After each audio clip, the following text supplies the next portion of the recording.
Good morning. This is Herman McGee, and honestly, I enjoyed day 3. I thought it was pretty fun and entertaining and very informative. Right. But the muse exercise is pretty much just a system of questions and answers.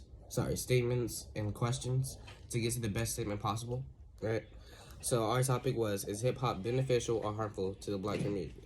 I said hip hop is beneficial because the positives outweigh the negatives. What are some of the positives? It influences, it helps community building and helps culture development, right? Doesn't it influence people in a negative aspect also? Yes, but the monumental achievements from the music has helped grow the African American community even more. Are you disregarding the damage and violence this has caused? No, I'm acknowledging it and emphasizing the fact that many of our African Americans have benefited from it. So, because there are people benefiting from it, we disregard the people that have been negatively impacted. This, just like the Charlie exercise, we should not prioritize the 1 instead of the 5, right? Back to your earlier point, how does it help community building if we have created stereotypes, bias, and prejudice? It helps the community because we all, as African Americans, have come together to build industry, jobs, and provide for our families through those jobs, I guess. Do you think music influences your actions? Yes. With culture development, doesn't that come with a negative side? Yes, but it also provides life lessons, skills, and people's experiences that we can learn from. Do you think it's worth the risk? The risks compared to the significant benefits are outweighed. Therefore, hip-hop is beneficial because of the influence it provides, the community building, and cultural development teaching within these songs. Right, then today or yesterday we were taught about the ways to describe morality and how to magnify or quantify philosophical ideas. I love that actually because I was struggling with that before. Now I understand. But yesterday we were focused on morality and what 3 ways can morality be described, right? I asked 2 different people, right? And really this exercise was pretty fun just because they somewhat knew what they were doing, but in another aspect they didn't. So going through it and working through it with them was just fun to me. But the first person, I asked them what their definition of morality was, right? They said self-preservation. So I then asked, in what ways can morality be defined? Now, before we went through this, I questioned them about their moralities, about right and wrong, right, what they believe to be right. Then we established a boundary of, we got to the social norms actually and impacts, right?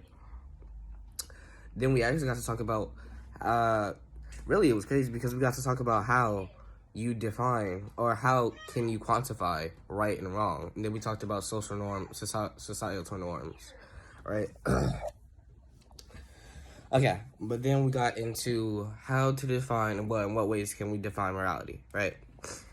Okay, so I guess the most common one is ethics because everybody that I asked, they got ethics almost immediately. They were like ethics and religion, and I love that because usually I have to go through like questions, answers, and examples just to make sure that they got it, but they got it immediately, right? But then the next one, law to justify morality.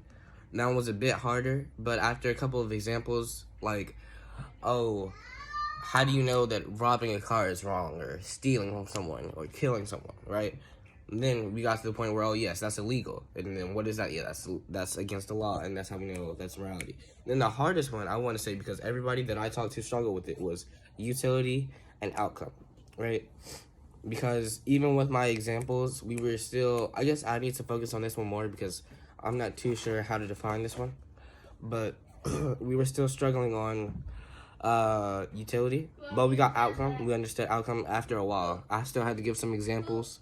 I think the example I gave was like, if you push me and I punch you back for satisfaction, but then, you give me a black eye. Of course, that's a negative benefit, but that was the example that I gave.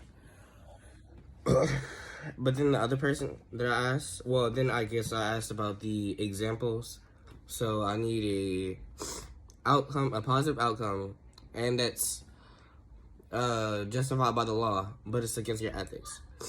And the person I was talking to, it was kind of weird because they were very like set on killing people. So they were like, "Oh yeah, if I bomb a country in the name of war, right? Like yes, that does benefit me, and I'm not gonna get thrown in jail because it's illegal. It's illegal, but you're killing millions of people." So I agree with it and went on with it. And then I asked about, and then I asked the other person, well, what about the outcome?